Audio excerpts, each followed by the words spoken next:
Pagi menjelang, sinar matahari menyelinap masuk ke dapur. Suara ayam dari aplikasi alarm Taehyung berbunyi keras.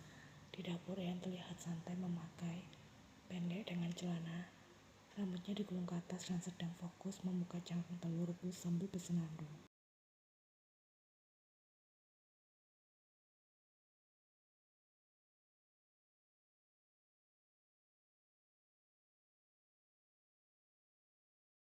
Tiba-tiba Taehyung muncul dari balik tembok.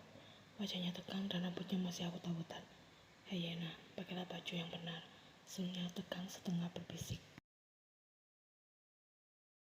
Ian menoleh dengan santai. "Aku hanya sedang menyiapkan sarapan, masa harus pakai hanbok?" Taehyung duduk dan menutupi wajahnya. "Bukan hanbok juga, tapi itu. Lihat celana yang kau kenakan, itu bukan celana. Itu hanya sebatas sebat yang tersesat." Ian bersikap cuek sembari menaruh telur rebus di piring. "Ini rumah kita, dan kita sudah resmi menjadi suami dan istri. Jadi bebas bagiku untuk mengenakan baju apa saja. Lagi pula Ajusi juga sudah pernah lihat lebih dari ini saat aku masih kecil." "Itu beda konteks, Nona. Yang belum boleh disentuh," protes Taehyung dengan wajah syok. Saksi dari belakang muncul diam-diam sembari mengorek telinganya. "Pagi-pagi ribet sekali. Ini rumah tangga atau pasar?" Taehyung dan Ian refleks terkejut. "Apa menguping ya?" seru gadis itu sembari menutupi dadanya dengan celemek. Saksi menyender di dinding dengan gerakan santai. "Aku juga tinggal di sini. Ini bukan menguping, tapi tak sengaja terdengar." Taehyung sudah tergagap di sana. "Hyung, aku hanya bermaksud dia. Ian itu bajunya terlalu..." Saksi menatap Taehyung tajam. "Jaga kedua matamu, fokus saja dengan menu sarapannya." Ian tertawa geli. "Wah, Ajusi kena tegur."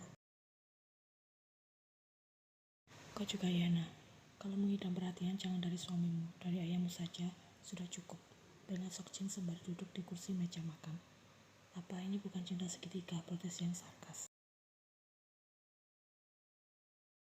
"Ini bukan rumah tangga, ini drama keluarga jam 9 malam." Bisik Taehyung pada sang istri yang baru saja datang mendekat dan bergabung untuk sarapan bersama. "Mulai besok pakaian rumah YN harus disetujui oleh dewan keluarga, yaitu aku," putus Sokjin sembari makan telur rebus kupasan sang anak. Ian melirik pada Taehyung. "Kalau begitu aku akan menyiapkan sarapan memakai jas hujan saja." Semangat Taehyung makan dengan wajah pasrah. "Dan aku akan tidur pakai baju astronot," balasnya. "Ngomong-ngomong, telur rebus buatan putriku enak juga," ngomong Sokjin. Taehyung mengangguk setuju meskipun agak miris juga karena menu sarapan pagi ini hanya sekedar nasi putih dan sebutir telur rebus. Taehyung bahkan selalu sarapan dengan lauk pauk lengkap, 5 sehat 4 sempurna saat masih tinggal dengan umahnya kemarin. "Itu bukan buatanku, aku baru saja membelinya dari minimarket di depan rumah," balas Ian membuka fakta yang sebenarnya. Sokjin dan Taehyung tak memberikan komentar apapun dan juga tak merasa heran.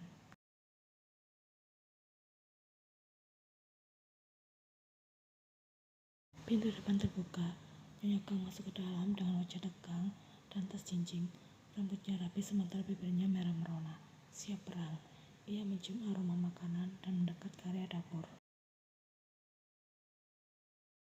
"Siapa yang memasak dan kenapa rumah ini baunya seperti kantin SMA?"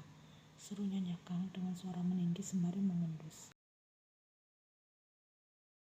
Di dapur, dia langsung refleks memegang celemek, menutupi, dan berdiri tegak seperti anak sekolah di sidang. Ia berusaha tersenyum. "Selamat pagi Omoni, apa Omoni mau ikut bergabung sarapan juga? Mau telur mata sapi atau telur mata-mata?" Nyonya Kang menyipitkan mata. "Aku mau sebuah jawaban darimu. Kenapa kau berpakaian seperti hendak syuting iklan body lotion?" Taehyung cepat berdiri dan tanpa salah tingkah. "Mama, jangan salah paham. Ini hanya di pagi hari dan dia sedang memasak dan dia memakai baju rumah yang..." Nyonya Kang bersendekap. "Rumah siapa? Rumahmu? Rumah keluarga besar? Atau rumah tangga yang dibangun di atas kegagalan?" sindirnya. Ian berusaha tegar tapi nada bicaranya tetap belak-belakan. Kalau Omoni lihat dari segi arsitektur, ini rumah milik Taehyung Ajusi. Tapi kalau dari segi perasaan, ini rumah tangga kami. Masih tak uji coba, tapi tolong jangan uninstall dulu. Nyonya Kang menatap Yan sinis. Aku tidak pernah menginstalmu. Bahkan aplikasi pun harus punya izin dulu. Pagi ini seru ya, drama keluarga episode spesial. Apa perlu aku menyalakan rekaman sekalian agar bisa menjadi kenangan yang bisa diputar ulang di kemudian hari? Jantung Seokjin yang sudah tak tahan mendengar keributan ini. Nyonya Kang sudah melotot di sana. Kau juga kenapa malah tidur di rumah pengantin? Seokjin terlihat mengangkat sebelah alisnya. Karena aku dari Kim Ye-en, aku juga belum percaya dengan pria yang dulunya playboy dan sekarang pura-pura menjadi alim. Taehyung tersedak tehnya. Yung, aku tidak pura-pura, aku memang sudah benar-benar insaf. Nyonya Kang sudah menatap Yan dengan terjam. Aku tak pernah setuju dengan pernikahan ini. Gadis ini terlalu muda, terlalu plak-plakan. Terlebih lagi, kemarin di belakang panggung setelah acara pernikahan usai, Nyonya Kang kembali ke sana untuk memantau keadaan. Ia dan Seokjin sedikit berselisih pendapat. Tujuan Nyonya Kang meminta Taehyung segera menikah adalah untuk memberinya seorang cucu. Sebenarnya Seokjin menolak keras hal itu dan baru mengizinkan Yan hamil setelah mencapai usia 23 tahun. Ketika saat itu tiba, Taehyung bahkan sudah berusia 39 tahun dan Nyonya Kang tak yakin apakah ia masih bisa melihat cucu-cucunya kelak atau bahkan keduluan pensiun dari dunia. Nyonya Kang lebih memilih agar Taehyung dan Yan bercerai saja, kemudian Taehyung bisa mencari pasangan baru yang lebih matang, tidak terus bertahan dengan anak ingusan semacam Kim Ye-en. Yan tersenyum kalem. Terima kasih Omoni, aku anggap itu sebagai pujian. Aku akan terus mengawasi, dan percayalah aku selalu tahu saat ada sesuatu yang tidak beres, ucap Nyonya Kang tegas. Kalau Omoni tahu segalanya, tolong bisikkan nomor lotre yang akan keluar besok. Balas Yan dengan nada santai.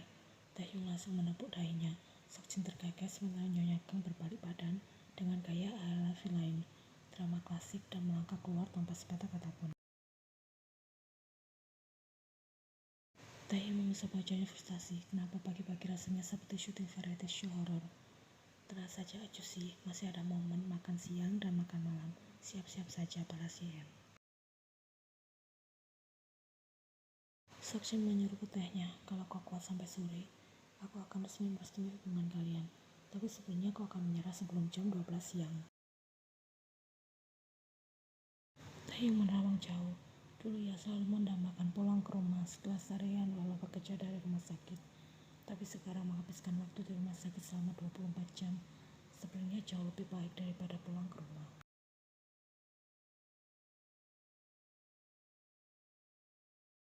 Hari ketiga pasca menikah, sinar matahari pagi mulai menembus jendela besar kamar mereka yang keadaannya masih berantakan, sisa semalam penuh kegaduhan dari Seokjin yang lagi-lagi menerobos pintu di tengah mereka sebagai dinding pembatas. Taehyung dan Yan mengerahkan seluruh tenaga untuk mengusir Seokjin dari kamar dan menyarankan lelaki itu untuk pulang ke kediamannya sendiri hingga membuat kamar mirip seperti kapal pecah. Beruntung pada akhirnya lelaki itu bersedia keluar dari kamar setelah memberikan wejangan panjang kali lebar pada Taehyung dan Yan. Rambut Taehyung tampak acak-acakan, mata masih sipit karena belum disapa aroma teh hangat di pagi hari. Dia duduk di tepi tempat tidur, mengusap wajah pelan-pelan sambil memandangi Yan yang tidur miring, memeluk guling dengan piyama tipis, dan celana pendek juga setipis tisu. Kenapa aku seperti tidak sanggup di acara reality show absurd ya? Menikah dadakan, perselisihan antara mertua, isi seperti trainer grup yang tersesat, ucap Taehyung bergumam sendirian. Yan sedikit menggeliat dan membuka sebelah matanya dengan malas, lalu tersenyum lima jari saat menemukan Taehyung di sana. Pagi Ajusi, apa kau melihat dari tadi? Coba jujur, 1-10 berapa nilai? Tanya gadis itu dengan suara serak. Makanya kalau tidak ingin dilihat, pakai celana yang benar.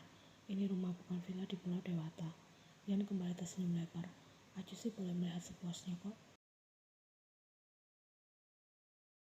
Tidak, terima kasih. Kenapa? Apa Acu sih takut karena aku terlalu cantik? Tidak perlu merasa seperti itu. Ian menggeliat pelan, kemudian bangkit dari posisinya tidur dan duduk bersila di atas ranjang. Tapi serius, rasanya aneh saat menyadari kenyataan jika kita benar-benar sudah menikah. Seperti mimpi, tapi mimpi yang agak absurd. Taehyung berdiri, mengelus tengkuknya sendiri. Kalau ini mimpi, aku ingin segera terbangun dan kembali ke hari sebelum penjemput itu. Atau ya minimal ke hari saat aku belum bangkrut secara emosional. Tapi sebenarnya Juicy harus merasa bersyukur. Banyak pria di luar sana ingin memiliki seorang istri muda, ceria, dan bisa mencari diskon belanja sampai 90%. Ucap Ian sembari mengikat rambutnya menjadi ekor kuda. Dan banyak juga pria yang akhirnya masuk rumah sakit jiwa karena istri mudanya terlalu banyak kaya, balas Taehyung dengan nada datar.